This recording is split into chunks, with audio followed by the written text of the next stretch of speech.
Hello बच्चों, welcome to sky learning. आज हम स्टार्ट करेंगे क्लास 9th का लेक्चर नंबर 2। तो लास्ट लेक्चर जो था उसमें हम लोगों ने डिस्कस किया था कि मोशन क्या होता है, फिजिक्स क्या होती है, उसका डेफिनेशन क्या रहता है। तो आज हम उसी लेक्चर को कंटिन्यू करेंगे।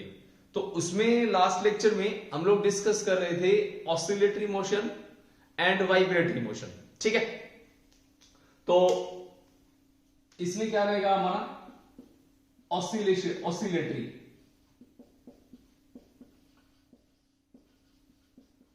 तो लास्ट लेक्चर के अंदर oscillatory motion and vibratory motion के बीच में कंपैरिजन रह गया था, तो आज उसको कवर करते हैं। पहले ऑसिलेटरी मोशन होता क्या है।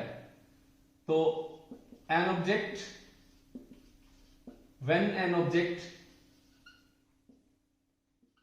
Moves to and fro about its mean position। इसका मतलब क्या होता है, जैसे मान लो कोई भी हमारे पास ये दो रिजिड सरफेस हैं, इसके बीच में कोई भी एक वायर है। ठीक है, जैसे कपड़े सुखाने वाला वायर होता है, हमारे घर में लगा हुआ कपड़े सुखाने का तार हर घर में लगा रहेगा। इसमें क्या होगा, अगर हम इसके ऊपर कोई भी जर्क लगाते हैं, अगर आप इसको जर्क लगाते हो, हाथ मारा आपने इसको, उसके बाद आप देखोगे ये नीचे की तरफ जाएगा और ऊपर की तरफ जाएगा। ये इस तरह से वाइब्रेट करने लगेगा, ऑसिलेट करना स्टार्ट कर देगा। तो इस तरह के मोशन को हम बोलते हैं ऑसिलेटरी मोशन। ये इसकी मीन पोजीशन है, मीन पोजीशन। तो ये एक बार ऊपर जाएगा, फिर ये वापस अपनी पोजीशन पे आएगा, फिर ये नीचे जाएगा, फिर ये वापस ऊपर आएगा।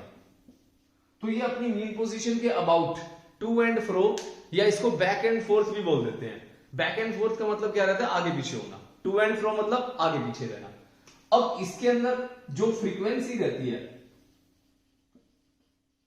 फ्रीक्वेंसी रहेगी वो लो रहेगी। अब फ्रीक्वेंसी का मतलब क्या होता है, फ्रीक्वेंसी का मतलब होता है number of cycles passed in 1 second. देखो ये जो कॉन्सेप्ट है फ्रीक्वेंसी, ये डिटेल्ड में साउंड चैप्टर के अंदर आएगा जब हम साउंड चैप्टर करेंगे। तो एक बार बस इसको याद रख लो, फ्रीक्वेंसी होती क्या है। फ्रीक्वेंसी का मतलब देखो, अगर मान लो मैं यहां पे बोर्ड के ऊपर अगर मार्कर से स्ट्राइक करता हूं 2 बार या 3 बार, 1 2 3, ठीक है, 3 बार आपको आवाज सुनाई दी। अब इसी को मैं थोड़ा सा स्पीड से करूंगा,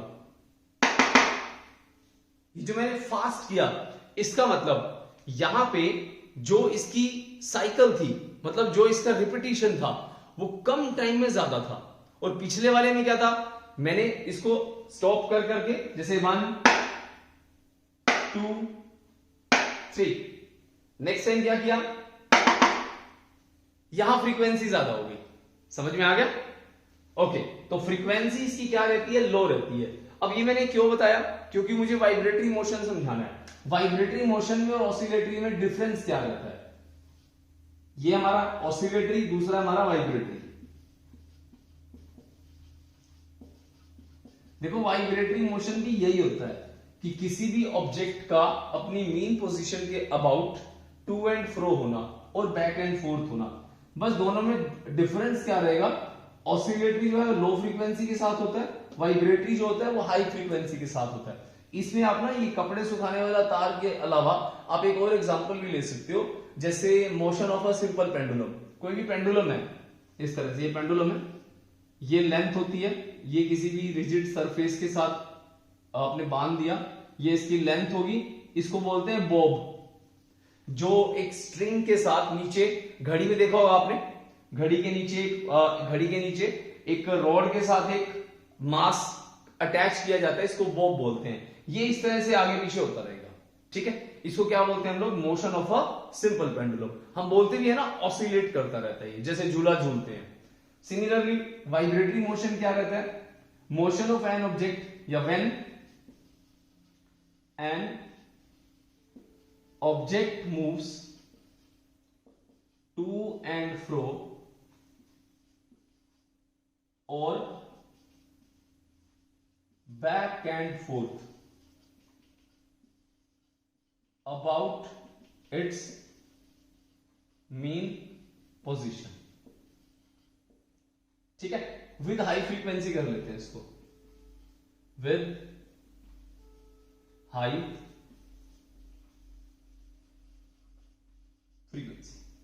तो इसमें आप एग्जांपल लिख सकते हो, जैसे मोबाइल फोन का वाइब्रेशन मोड है, ठीक है, एग्जांपल लिख सकते हो, vibrating mode of a mobile phone, cell phone, कुछ भी कह लो, ठीक है। तो वाइब्रेशन के अंदर आपने सुना होगा ना, जैसे कई बार क्या होता है वाइब्रेशन मोड पे नाइट में मान लो फोन आ गया कोई, ठीक है, आपने उसको वाइब्रेशन मोड पे डाला हुआ है और आपके पिलो के नीचे मान लो वो फोन है, तो उसका वाइब्रेशन का जो आवाज रहता है वो इतना ज्यादा तेज होता है कि पूरे रूम में उसकी साउंड गूंजने लग जाती है कि हाँ किसी का फोन आ रहा है, ठीक है।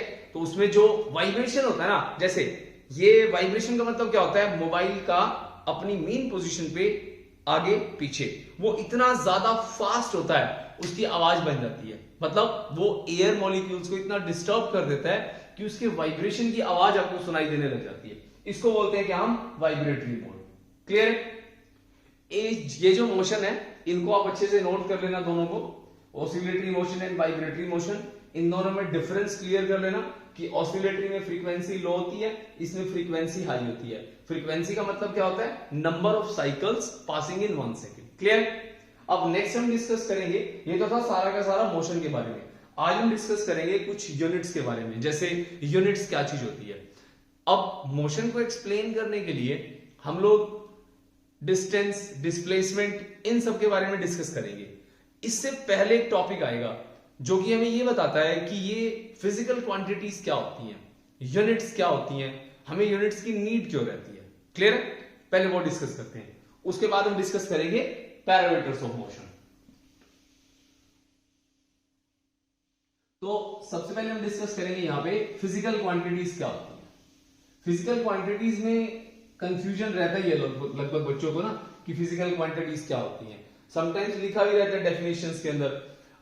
फॉर एग्जांपल हम बात करें डिस्टेंस की, it is a physical quantity, ठीक है, the actual covered path by an object is the distance, ये हम डेफिनेशन पढ़ते हैं। अब इसमें एक वर्ड आया है फिजिकल क्वांटिटी, वो चीज क्या होती है। तो फिजिकल क्वांटिटीज क्या होती है?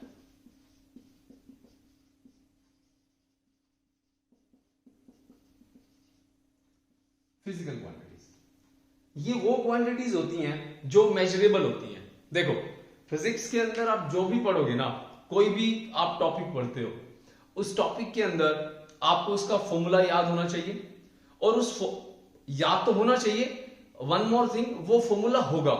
बिना फॉर्मूले के हमारा यहाँ पे कोई टॉपिक नहीं है। आप कोई भी टॉपिक उठा के देख लेना, सब में आपको फॉर्मूला मिलेगा, और सारे के सारे कोई ना कोई फिजिकल क्वांटिटीज वाले ही रहते हैं। क्योंकि फिजिकल क्वांटिटीज का मतलब क्या होता है, वो क्वांटिटीज जो मेजरेबल होती हैं। हम लोग जैसे मान लो अब हम बात करें फोर्स के बारे में, वैसे एग्जांपल ले रहा हूं मैं, अगर हम फोर्स के बारे में डिस्कस करते हैं, फोर्स क्या चीज होती है भाई, कोई एक्सटर्नल एफर्ट होता है, ठीक है, जो कि हम अगर किसी बॉडी पे लगाएंगे उसकी पोजीशन बदल जाएगी, अगर चल रही है तो रुक जाएगी, रुक रही है तो चल पड़ेगी। तो अगर आपको बोला जाए फोर्स लगाया, तो अगला क्वेश्चन ये आता है कितना फोर्स लगाया, ठीक है। हम डिस्टेंस का एग्जांपल ले लेते हैं, जैसे मैं घर से स्कूल गया, अब दूसरा क्वेश्चन क्या रहता है, पैदल गया या बस पे गया, डिस्टेंस कितना है, कितनी देर लगी। तो हम यहां पे ना कितना वर्ड हमेशा यूज करेंगे किसी भी चीज के बारे में, तो जहां पे कितना और हो गया ना, कितना और कितनी दूर है, कितना टाइम लगा, ये सारी चीजें जो होती हैं ये सब हमारी फिजिकल क्वांटिटीज होती हैं, क्योंकि हम जानना चाहते हैं, हम उसका मेजरमेंट चाहते हैं। समझ में आ गया? तो फिजिकल क्वांटिटीज क्यों कौन सी होती हैं, those quantities which are measurable,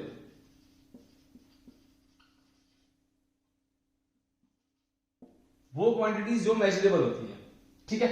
example mass, length,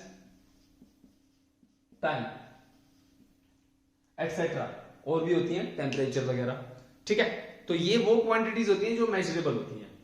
अब वो क्वांटिटीज कौन सी होती हैं जो मेजरेबल नहीं होती, ठीक है। देखो दो तरह से रहेगा, एक फिजिकल रहेगा और एक रहेगा साइकोलॉजिकल। अब इमोशंस जो होते हैं वो मेजर नहीं कर सकते हम, ठीक है। जो भी इमोशनल थिंग्स रहती हैं, जैसे I am happy, how much I am happy, हम कितने खुश हैं, हम अपनी एक्साइटमेंट को मेजर नहीं कर सकते। हाँ, अपने एक्सप्रेशन से इसको शो कर सकते हैं, या आई एम वेरी हैप्पी, या I am sad, I am very sad. हम लोग वर्ड्स की फॉर्म के अंदर अपने इमोशंस को एक्सप्रेस करते हैं, बट कोई यहाँ पे ऐसा वे नहीं है, कोई फॉर्मूला नहीं है जो हमारी हैप्पीनेस को एक्सप्लेन कर सकता है, हमारे दुख को एक्सप्लेन कर सकता है, हमारे स्टेट ऑफ माइंड को एक्सप्लेन कर सकता है। समझ में आ गया? तो फिजिकल क्वांटिटीज कौन सी होती हैं? जो मेजरेबल होती हैं। और साइकोलॉजिकल क्वांटिटीज कौन सी होती हैं? जो मेजरेबल नहीं होती। फिजिक्स में इनकी कोई जगह नहीं है, ठीक है। साइकोलॉजिकल मींस इमोशंस, मींस दुख सुख, ये सारी चीजें। क्लियर है? ओके। अब नेक्स्ट इसके अंदर आएगा, फिजिकल क्वांटिटीज हमारी दो तरह से होती हैं। एक होती है हमारी इसके अंदर scalar,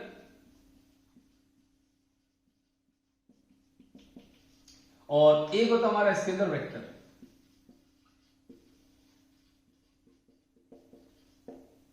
scalar quantity, vector quantity, ये बार बार आएगा। स्केलर क्वांटिटी क्या होती है, वेक्टर क्वांटिटी क्या होती है, या आप कोई भी टॉपिक पढ़ोगे उसके लास्ट में लिखोगे आप it is a scalar quantity, it is a vector quantity.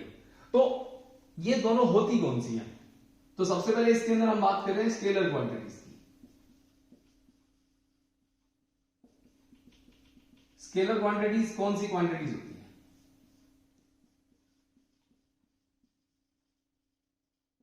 Those quantities which have only magnitude but no direction. ये वो क्वांटिटीज होती हैं जिनके पास सिर्फ और सिर्फ मैग्नीट्यूड रहता है, डायरेक्शन नहीं होती। मैग्नीट्यूड का मतलब क्या होता है? नंबर। कोई भी ऐसी क्वांटिटीज जिनके पास क्या होता है? ओनली नंबर हो। जैसे डिस्टेंस, डिस्टेंस के बारे में मैंने बोल दिया कि मैंने आज 5 किलोमीटर वॉक की। 5 किलोमीटर मतलब 5 is a number and kilometre is the unit, ठीक है। यूनिट क्यों यूज करते हैं वो भी हम डिस्कस करेंगे। तो एग्जांपल ले लेते हैं इसके अंदर, distance, speed, work done, etcetera. ये डे बाय डे जैसे जैसे हम लोग टॉपिक्स कवर करते जाएंगे ना, वहां हम एक नीचे लिखते जाएंगे। जैसे आज हम मान लो डिस्टेंस करते हैं फॉर एग्जांपल, कल हम स्पीड करते हैं, परसों हम वेलोसिटी करते हैं। तो डे बाय डे जो जो टॉपिक करेंगे ना, उसके अंदर हम लोग ये एक्सप्लेन करते जाएंगे कि ये कौन सी क्वांटिटी है। क्लियर है? अब यहां पे आपको ये 2-3 एग्जांपल याद रखने हैं। Distance, speed, work done, like pressure, ये सारे के सारे क्या रहते हैं? हमारे स्केलर क्वांटिटीज होती है। मैग्नीट्यूड का मतलब क्या होता है? नंबर। ध्यान रखना, मैग्नीट्यूड क्या होता है? नंबर। ओके। दूसरा होता है इसके अंदर वेक्टर क्वांटिटीज।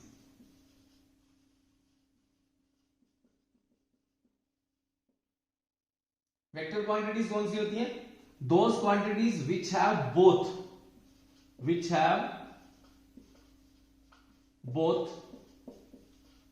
बोथ मींस जिसके पास मैग्नीट्यूड भी हो और डायरेक्शन भी हो। Magnitude as well as direction, ठीक है। एग्जांपल, जैसे यहां मैंने डिस्टेंस लिखा, स्पीड लिखा, सिमिलरली यहां पे हम लिख देंगे डिस्प्लेसमेंट, वेलोसिटी, ये सब क्या है? एक्सेट्रा। और भी होती है एक्सेलरेशन, फोर्स वगैरह वगैरह, आती जाएगी डे बाय डे, ठीक है। तो कौन कौन सी क्वांटिटीज होती है physical quantities? Those quantities which are measurable, mass, length, time. And वो क्वांटिटीज कौन सी होती है जो मेजरेबल नहीं होती? Psychological quantities like emotions, happiness, sadness. और फिजिकल क्वांटिटीज दो तरह की होती हैं, scalar quantity, vector quantity. Scalar कौन सी होती है? Those quantities which have only magnitude but no direction like a speed, distance, work done. Second, vector quantities कौन सी होती है? Those quantities which have both magnitude as well as direction. Clear है? तो एग्जांपल क्या होगा इसके अंदर वेक्टर क्वांटिटीज का? Like a velocity, displacement, force, acceleration.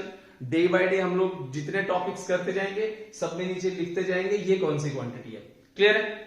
अब दूसरी बात क्या होती है, इनका रिप्रेजेंटेशन क्या होता है। अब जैसे स्केलर क्वांटिटी का रिप्रेजेंटेशन हम कैसे कर सकते हैं, एग्जांपल लेता हूं, नोट करते रहना। स्केलर क्वांटिटी के अंदर हम ऐसे लिख सकते हैं, a man is moving with the speed of 30 metre per second. ठीक है, a man is moving with the speed of 30 metre per second. This is the example for the scalar quantities. Clear? दूसरा हम example लिख सकते हैं, same example के अंदर, a man is moving with the speed of 30 metre per second towards east, towards west. Clear? आपको towards east, towards west, north, whatever कोई भी डायरेक्शन लिखी हुई हो, आपको वो याद रखनी है। समझ में आ गया? तो ये वेक्टर क्वांटिटी के अंदर आप इसमें एग्जांपल लिख सकते हो, या समझने के लिए आपको मैंने बताया ये कि दोनों में डिफरेंस क्या रहेगा। क्लियर? तो नेक्स्ट इसके अंदर आता है ये फिजिकल क्वांटिटीज जो होती है, मास, लेंथ और टाइम, इनको एक्सप्रेस कैसे करते हैं। जैसे मैंने बोला अभी कि a man is moving with the speed of 20 metre per second. 20 metre per second का मतलब क्या होगा, 20 एक नंबर है, मीटर पर सेकेंड एक यूनिट है। तो यूनिट क्या होता है वो डिस्कस करते हैं। यूनिट का मतलब क्या रहता है, किसी भी चीज के लिए हम लोग यूनिट का होना जरूरी होता है। अब अगर मैं इसका नॉर्मल लैंग्वेज में रूटीन की अगर बात करूं, हम लोग रूटीन में कैसे यूज करते हैं। फॉर एग्जाम्पल, हम मार्केट गए, हमें बोला गया कि आपको आपकी मम्मी ने बोला कि बाहर जा रहे हो 2 किलो आलू ले आना, कुछ भी 2 किलो। तो यहां पे उन्होंने आपको क्या बोला, 2 किलो।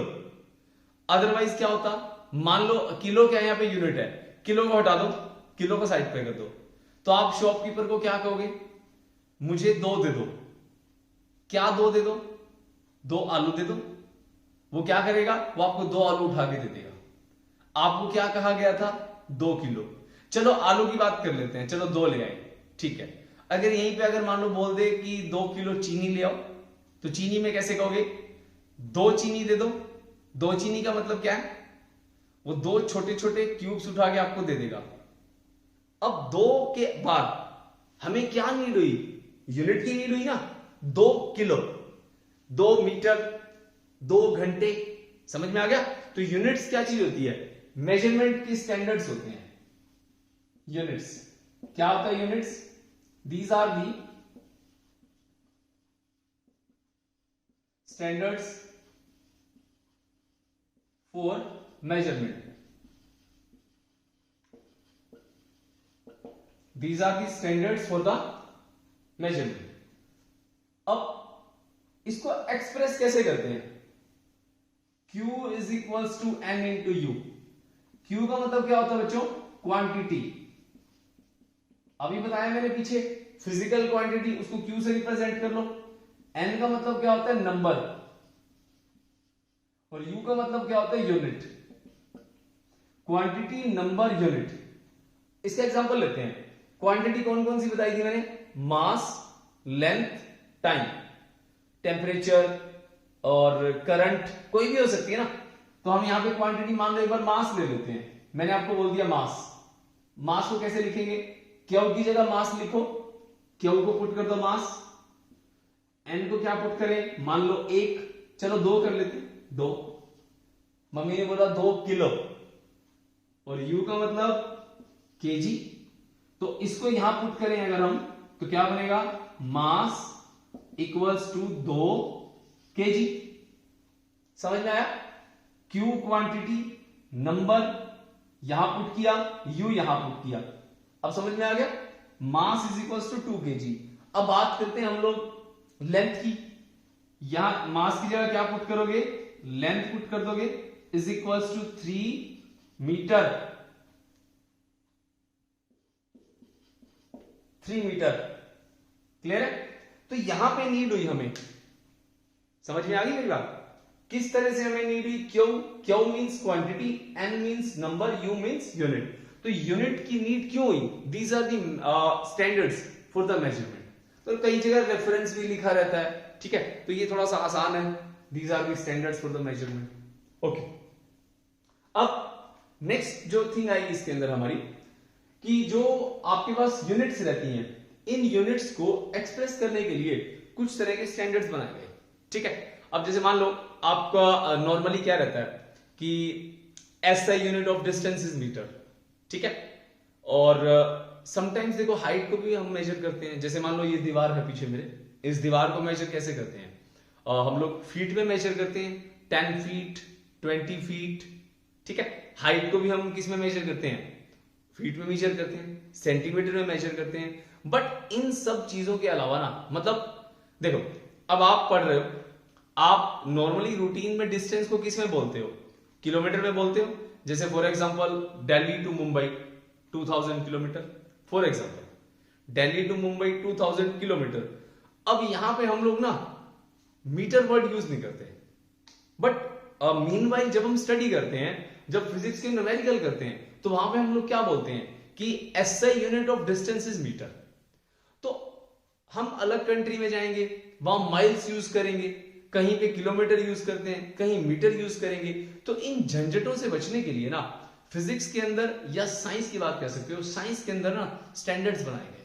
तो उन स्टैंडर्ड्स के अकॉर्डिंग जो लेंथ होती है उसको मीटर में बना दिया गया, मास को किलोग्राम में बना दिया गया, ठीक है। तो इस तरह से जो हमारी यूनिट्स होती हैं, जो फंडामेंटल यूनिट्स होती हैं, फंडामेंटल का मतलब होता है बेसिक यूनिट्स, उन यूनिट्स को एक्सप्रेस करने के लिए क्या किया गया? एक बेसिक स्टैंडर्ड्स बना दिए गए, ठीक है। अभी मैं वो बताता हूं क्या किया गया। अब कुछ सिस्टम्स ऑफ यूनिट्स बनाए गए, systems of units, system of units. Systems of units कौन कौन से होते हैं? जैसे एक हम बात करें, किसको एक्सप्लेन कर रहे हैं हम यहां पे? मास, लेंथ और टाइम को। एक बार हम इसको एक्सप्रेस कर लेते हैं, मास, लेंथ, टाइम। देखो पहले सबसे पहले था CGS, ठीक है। C मतलब सेंटीमीटर, G मतलब ग्राम, S मतलब सेकंड। मास ग्राम में हो गया, लेंथ सेंटीमीटर में होगी, टाइम सेकंड के अंदर हो गया। क्लियर हुआ? CGS का मतलब होता है स्मॉलर, स्मॉलर सिस्टम। जैसे हम लोग बोलते हैं ना, स्केल रहता है हमारा 1 सेंटीमीटर, 2 सेंटीमीटर, 10 सेंटीमीटर, उसी तरह जो स्मॉलर यूनिट्स होते हैं उसको हम सेंटीमीटर में एक्सप्लेन करते हैं, ग्राम में एक्सप्लेन करते हैं। क्लियर है? फिर दूसरा बनाया गया इसके अंदर FPS। FPS का मतलब क्या होता है? फीट, P मतलब पाउंड, S मतलब सेकंड। पाउंड मींस, अब पाउंड क्या रहता है? हम लोग केक लेते हैं ना, केक पे क्या कहते हैं? वो 1 पाउंड का चाहिए या 2 पाउंड का चाहिए, इसको हम LBs में रिप्रेजेंट करते हैं। जैसे जिम में भी रहता है, जैसे कोई भी अगर आप सप्लीमेंट, जैसे आप देखोगे उनके ऊपर लिखा रहेगा कि इतने LBs हैं। LBs का मतलब पाउंड रहता है, आई थिंक सभी को पता होगा इस चीज का। तो पाउंड भी हमारे क्या रहते हैं? मास के रहते हैं। फीट, हाइट, जैसे ये बोर्ड है, इसकी हाइट कितनी है? 3 फीट है, 2 फीट है। क्लियर? उसके बाद थर्ड MKS, M मतलब मीटर, K मतलब किलोग्राम, और S मतलब सेकंड। क्लियर है? अब MKS देखो, MKS सिस्टम जो है, इन सब से देखो, इन सब के अंदर अलग अलग कॉम्प्लिकेशंस हो रहे हैं, सेंटीमीटर हो गया, फीट हो गया, मीटर हो गया। तो इन सारे झंझटों से बचने के लिए क्या किया गया? एक स्टैंडर्ड मीटिंग बुलाई गई अमेरिका के अंदर। तो वहां पे क्या किया गया? सारी कंट्रीज ने मिल करके एक मीटिंग बनाई, एक कॉन्फ्रेंस हुई। उस कॉन्फ्रेंस के अंदर एक डिसीजन लिया गया कि हम लोग क्या करेंगे, आज से जितने भी हमारे फिजिक्स, केमिस्ट्री या साइंस में जो भी हमारे यूनिट्स लेंगे, हम उन सबको डिस्टेंस को मीटर में करके लेंगे और मास को हम किलोग्राम के अंदर लेंगे, ठीक है, और टाइम को हम सेकंड के अंदर लेंगे। तो उससे बन गया SI सिस्टम। इसको बोलते हैं सिस्टम ऑफ इंटरनेशनल। तो हमारा फोर्थ कौन सा हो गया? SI system. इसको क्या बोलते हैं? System of international.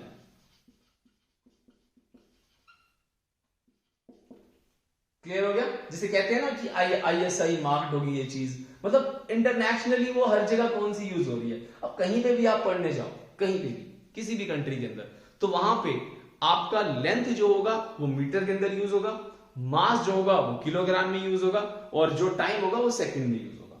ठीक है, तो ये हम दोबारा इनको एक्सप्लेन कर रहे हैं। एसआई सिस्टम के अंदर मीटर, किलोग्राम एंड सेकंड। तो ये हमारा एसआई सिस्टम ने हमारे को ये फैसिलिटी दी कि आप कहीं भी पढ़ो, जैसे मर्जी पढ़ो, कंफ्यूजन नहीं, कोई भी कंफ्यूजन नहीं होगा। आपको लेंथ को मीटर में लेना है, मास को किलोग्राम में लेना है, और टाइम को सेकंड के अंदर लेना है। क्लियर है? ओके, नेक्स्ट थिंग, जो एसआई सिस्टम होता है इसके अंदर इन तीन के अलावा ना और भी होती हैं। इन तीन के अलावा 4 यूनिट्स और होती हैं। ठीक है, वैसे तो ये सारी डिटेल जो आएगी क्लास 11th के अंदर रहती है, बट फिर भी मैं एक्स्ट्रा नॉलेज के लिए चीज बता देता हूं कि 4 यूनिट और कौन कौन सी होती हैं।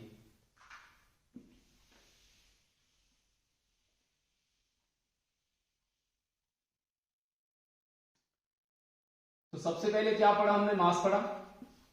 तो एसआई सिस्टम के बारे में बता रहा हूं मैं आपको। एसआई सिस्टम, मास, लेंथ,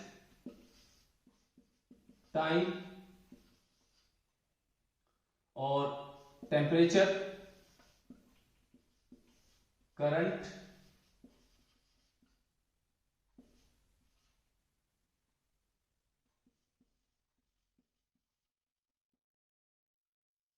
और अमाउंट ऑफ सब्सटेंस,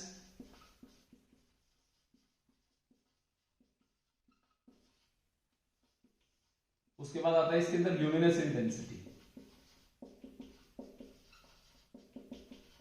ये एसआई सिस्टम के अंदर आते हैं सारे। देखो, इसमें ज्यादा लोड लेने की नीड नहीं है, ये तीन आपको तो ढंग से करने हैं। ये जो है मैं आपको नॉलेज के लिए बता रहा हूं, एक्स्ट्रा नॉलेज के लिए। जैसे करंट है, क्लास 10th में जाते ही इलेक्ट्रिसिटी आ जाएगा, करंट के बारे में आएगा, तो वहां पे आपको ये पता होना चाहिए कि वहां पे करंट की यूनिट क्या रहेंगे। ऑल्दो आप ये सारी चीजें आप बचपन में पढ़ चुके हो, जैसे करंट आप पहले से पढ़ चुके हो, केमिकल इफेक्ट ऑफ करंट है, 8th का टॉपिक है, क्लास 8th का। तो उसमें क्या रहता है, आपने पढ़ा हुआ है कि करंट के ऐसे यूनिट एम्पियर होते हैं। ठीक है, टेम्परेचर के यूनिट क्या होते हैं? केल्विन होते हैं। तो कोई नए नहीं है ये दोनों भी आपके लिए, बट ये वाले जो दोनों हैं ये थोड़े से नए हैं। ठीक है, सिर्फ नॉलेज के लिए इसको याद रखना। जैसे मास को क्या बोलते हैं हम लोग? किलोग्राम। लेंथ को क्या बोलते हैं? मीटर। टाइम को क्या बोलेंगे? सेकंड। Temperature kelvin. केल्विन याद रखना, इसका स्केल होता है केल्विन स्केल बोलते हैं। लोड केल्विन जी ने दिया था, ये के से रिप्रेजेंट करेंगे। करंट को क्या बोलते हैं? एम्पियर, ए से रिप्रेजेंट करते हैं। Amount of substance mole, chemistry में ज्यादा यूज होगा ये मोल, आप पढ़ोगे मोल कंसेप्ट। ठीक है, तो वहां पे ज्यादा यूज रहता है 1 मोल। और ल्यूमिनस इंटेंसिटी कैंडेला, ये देखो नाम से लग रहा है इन्वर्टर। इन्वर्टर होता है ना ल्यूमिनस कंपनी का। ल्यूमिनस का मतलब क्या होता है? ऐसे सोर्स जो लाइट एमिट करते हैं। क्लियर है? तो आई होप ये सातों के सब तो आपको याद रहेंगे। इनमें से ये तीन आपको हमेशा याद रखने हैं, mass KG, length metre, time second. अब हमेशा एक बात बोली जाएगी, ऐसा unit of speed is this, ऐसा unit of acceleration is this. तो इन सबको आपको ध्यान रखना है। वो किसके बेसिस से बनेंगे? आपके इनके बेसिस के ऊपर। क्लियर है? आई होप आज का लेक्चर आपको समझ में आ गया होगा। जितनी भी मैंने बातें बताई हैं, इन सबको आप एक रजिस्टर में नोट करेंगे, पूरे लेक्चर को। पिछले वीडियो में मैंने आपको बताया था, तो ये सारा का सारा जो भी है आपका हैंड रिटन नोट्स आपके काम आएगा। ऑल्दो नोट्स, असाइनमेंट्स, ये सब आपको जब ये चैप्टर पूरा हो जाएगा, इसके बाद एक अलग से वीडियो आएगा, उसके अंदर आपको ये सारे के सारे असाइनमेंट जो भी आपके न्यूमेरिकल होंगे या डीपीपीज वगैरह टाइप रहेगा, वो सब मैं उसके अंदर लिंक दे दूंगा। उस लिंक से आप डाउनलोड करके आप उसको यूज कर सकते हैं।